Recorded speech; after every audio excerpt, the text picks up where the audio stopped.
Bank से मुंसलिक एक बड़ी खबर का खुलासा हो रहा है। एक बड़ी खबर सामने आ रही है जम्मू कश्मीर बैंक से मुंसलिक की। जम्मू कश्मीर बैंक की एक ब्रांच में 1 करोड़ 26 लाख रुपये जो है घोटाला किया गया है। लोगों के अकाउंटों से जो है उड़ा लिए गए हैं। क्या जम्मू कश्मीर बैंक में भी अब कस्टमर सेफ नहीं है? क्या जो लोग जम्मू कश्मीर बैंक पे बहुत बड़ा भरोसा करते हैं, क्या जम्मू कश्मीर बैंक में भी आप लोग सेफ नहीं हैं? ये मामला हम आपको तफसील से बताने की कोशिश करेंगे। गुज़श्ता शब से लगातार ये खबर सोशल मीडिया पर सामने आ गई है और अलग अलग ज़राया से ये खबर जो है मौसूल हो रही है। हमने भी जो जांच करने की कोशिश की, ये खबर क्या है ये हम आपको तक तफसील से बताने की कोशिश करेंगे। लेकिन सबसे अहम बात यह है कि क्या जम्मू कश्मीर बैंक, जिस पे तमाम जम्मू कश्मीर के लोग भरोसा करते हैं, क्या इसमें भी अब घोटाले होना शुरू हो गए हैं? क्या जम्मू कश्मीर बैंक में भी अब कस्टमर सेफ नहीं है? ये सबसे बड़ा और अहम सवाल हैं जम्मू कश्मीर बैंक पर और इंतज़ामिया पर कि अगर इस तरह के मामलात होते रहेंगे तो क्या जम्मू कश्मीर के लोग किस तरह से जम्मू कश्मीर के बैंक पर भरोसा करेंगे? क्योंकि सबसे ज़्यादा जो है जम्मू कश्मीर में जो है जम्मू कश्मीर बैंक को ही इस्तेमाल किया जाता है और सबसे ज़्यादा जो है जम्मू कश्मीर के जो लोग हैं वो जम्मू कश्मीर के बैंक पर भरोसा करते हैं और सबसे ज़्यादा जो है इसी में जो है अपने खाते खोल रहे हैं। ये जो मामला है जम्मू कश्मीर के डिस्ट्रिक्ट रियासी का है। डिस्ट्रिक्ट रियासी का तहसील पूनी के हेडक्वार्टर पर ये जम्मू कश्मीर बैंक की ब्रांच है और वहीं पर ये खबरें मौसूल हो रही हैं और तरह तरह के ज़राइयों से ये जो खबरें हम तक पहुंची, जो जानकारी हमने ली कि किस तरह से ये जो घोटाला जो है अंजाम दिया गया है, वो हम आपको बताने की कोशिश करेंगे कि ये बताया जा रहा है इस ब्रांच में एक असिस्टेंट मैनेजर जिसका नाम ईशविंदर सिंह है, उन्होंने किस तरह से ये पैसा लूटा है। 1 करोड़ 26 लाख रुपये इस तरह की जो है पेशन गोई है कि इतना पैसा जो है लोगों के खातों से जो है फ्रॉड करके निकाल दिया गया है। अब किस तरह से निकाला गया है? जिस तरह से कि कई सारे लोग और ज़्यादातर इस तरह के जो लोग होते हैं वो पहाड़ी एरियाज़ में होते हैं, दूर दराज एरियाज़ में होते हैं कि कहीं कहीं महीनों तक या साल तक वो जो है बैंक में नहीं जाते हैं, कोई वो ट्रांजैक्शन नहीं करते, कोई डेबिट क्रेडिट नहीं करते हैं।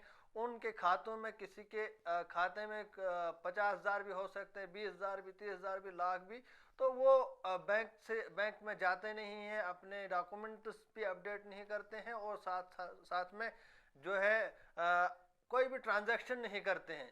तो इसी तरह से बैंक क्या करता है कि जिस खाते की ट्रांजैक्शन नहीं हो, जो खाता 6 महीने या साल कितनी मुद्दत इनकी रहती होगी, उस मुद्दत तक कोई भी जो है ट्रांजैक्शन नहीं करता है, बैंक में नहीं आता है, तो उस खाते को फ्रीज कर दिया जाता है। उसे फ्रीज कहते हैं, यानी वो खाता बंद हो जाता है। तब उस खाते को खोला जाता है। जिस शख्स का वो बैंक खाता होता है, जब वो बैंक में खुद जाता है, अपने डॉक्यूमेंट्स देता है, अपना आधार कार्ड देता है, एक फॉर्म 60 होता है, इस तरह के 2-3 डॉक्यूमेंट्स हैं।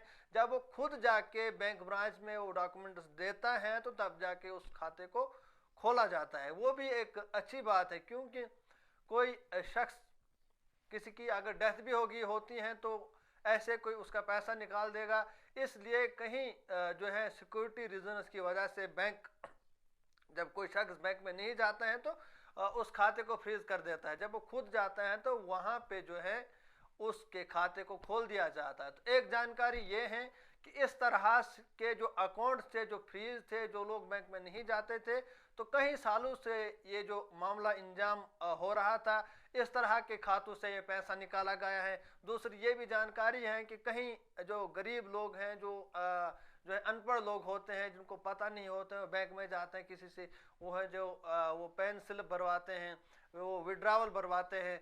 इस तरह के जो लोग हैं, जो बेखबर लोग वो बैंक में जाते थे और उनसे जो है डबल डबल जो है वो जो है विड्रावल भरवाया गया, उन पे जो है अपना अंगूठा करवाया गया। अब सच क्या है, अभी मामला जो है इन्वेस्टिगेशन का है। एफआईआर लॉन्च हो गई है, पुलिस स्टेशन पुणे में है। इस ज़िम्मन में एक एफआईआर लॉन्च की गई है जिसका नंबर है 10/2024 under section 409 IPC. Police station Pune में ये जो है एफआईआर दर्ज की गई हैं। अब आगे की क्या कार्रवाई होगी। अब सवाल ये है कि जिन लोगों के अकाउंटों से, जिन लोगों के बैंक खातों से पैसा लूटा गया है, क्या इन लोगों को ये पैसा वापस मिलेगा? क्या इस मामले में ये एक ही शख्स जिसका नाम अभी सामने आ रहा है, शिवेंद्र सिंह, जो असिस्टेंट मैनेजर था इस ब्रांच में, क्या ये एक ही शख्स, ये एक ही मुलाजिम इस बैंक ब्रांच में इस मामले में मिलावस था या इसके साथ और भी लोग थे? ये बात भी अभी जो है इन्वेस्टिगेशन की है। अभी जो है एफआईआर रजिस्टर्ड होगी है, इन्वेस्टिगेशन जो है स्टार्ट होगी है। मज़ीद क्या अपडेट होगी इसमें वो आने वाले वक्त में जो है पता चल सकता है कि किस तरह की अपडेट रहेगी, किस तरह की इन्वेस्टिगेशन रहेगी और क्या इन लोगों को ये पैसा वापस मिलेगा, कितने लोग इस फ्रॉड में, कितने लोग इस घोटाले में जो है मिलावस होंगे, उनके खिलाफ किस तरह की कार्रवाई रहेगी। लेकिन सबसे अहम बात यह है कि जम्मू कश्मीर बैंक से भी शायद अब लोगों को भरोसा उठने लगा है। अब भरोसा जम्मू कश्मीर बैंक से भी लोगों को उठेगा, क्योंकि अब यहाँ पे भी जो है लोग सेफ, यानी कस्टमर सेफ नहीं है। क्योंकि अगर इस तरह के मामलात होते रहें तो शायद यकीन नहीं रहेगा।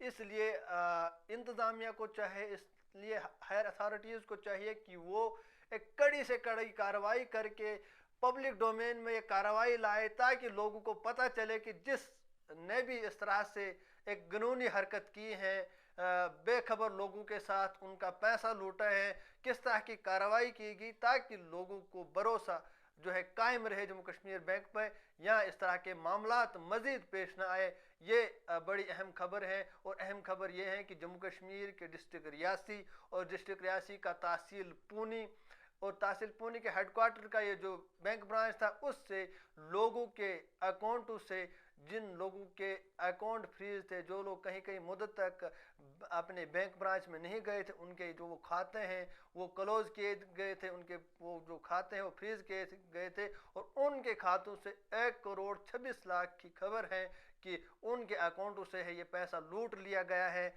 कई लोगों को ये खबर अभी तक भी नहीं होगी कि उनके खाते से, क्योंकि उनका जो है कई लोगों को बैंक मैसेज भी नहीं होता है, कई लोगों को जो है मैसेज जाता ही नहीं है जब उनका अकाउंट बंद हो जाता है। तो कई लोगों को, जो जिन लोगों को वहाँ पे जो है अपने खाते थे, जिन लोगों से ये पैसा लूटा गया होगा, कई लोगों को अभी भी खबर नहीं होगी कि उनके बैंक खाते से जो है पैसा लूट लिया गया है, पैसा निकाल लिया गया है। लेकिन कई लोगों को खबर लग गई है, इसीलिए जो है इस चीज़ की जानकारी सामने आई और अब इन्वेस्टिगेशन जारी हो गई है, मामला दर्ज हो गया है। अब जो है मज़ीद इन्वेस्टिगेशन के बाद सामने क्या आएगा, ये आने वाले वक्त में पता चलेगा।